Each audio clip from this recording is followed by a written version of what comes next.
Hello, and welcome to Breast Cancer Conversations, a podcast brought to you by survivingbreastcancer.org.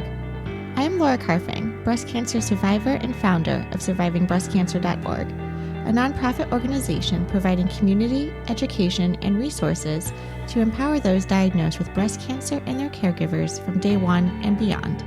Hello, and welcome to Breast Cancer Conversations. This is your quick and dirty hot topics and questions. So this is, again, a shorter version of our full-length episodes where we take deep dives in various topics and questions that you, our breast cancer community members, have. Today, we have Candace and Lauren on the podcast. Lauren is diagnosed with breast cancer under the age of 35. Candace is one of her good girlfriends. Candace asks Lauren, as a person diagnosed with breast cancer, what is it that you want your friends to know? Welcome to this week's Q&A. How did you feel was best from a friend to support you during this time? Like, I know, people sometimes get overwhelmed with the question, like, how can I help? Like, sometimes it's easier to give a specific thing. But I was just curious kind of what your experience was like with all these different types of support. Yeah, I think everyone's so different. I am such a, as you know, Candace, like very outgoing social person. Like I love to spend time with friends. I love to talk with friends. It actually like gives me energy and energizes me to do that. What I didn't anticipate is how exhausting handling communication is when you have something like catastrophic like this going on.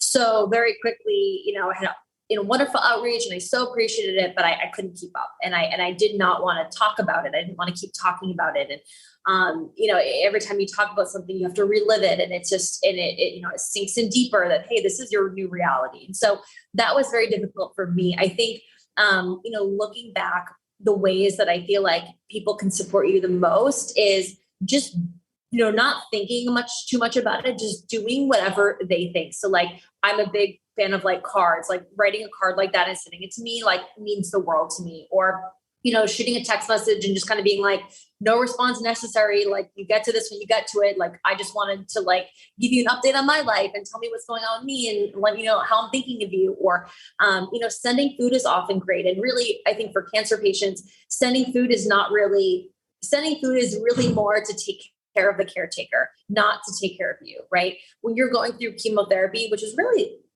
predominantly the biggest part of this process that you really need support, that you are fairly helpless, that you're really leaning on someone else to help you get through.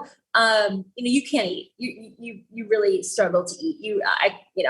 Laura, you probably, if you did chemo, you probably had a similar situation. You feel so nauseous and you feel so unwell. You have no appetite. And if you are going to eat anything, it's going to be bland, like rice with nothing on it, or, cream of wheat or oats or, something oatmeal, something that as bland as possible and nothing healthy, nothing nutritious. So sending food is really more just like to take something off of your caretaker so they can kind of focus a little bit more on helping you and being present for you. I think other things that were really big for me is like when I'd have friends just come over. Like, I don't want to plan. I can't coordinate. I don't know when I'm going to feel good, but just come over and come see me. And for me, that was huge. Just like, worst comes to worst, like if I can't get out of bed, then, just leave me some food or leave me a note or something, but making the attempt so I don't have to schedule, so I don't have to like coordinate. It's like, I'm going to be here, for these next 10 days, I can barely leave the house. But, I was trying to walk. So having someone to come in the neighborhood and walk with me was really wonderful. And, really just being there or just, sending something like, hey, I'm thinking of you was really wonderful. Trying not to talk about like, how are you doing?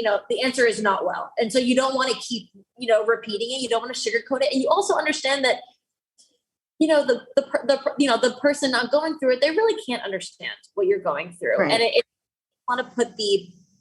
it's funny. You don't want to put the onus on the person going through it to explain their situation. You really just want to like be there to be like, I love you. I support you. You're so strong. I see you. I see what you're doing.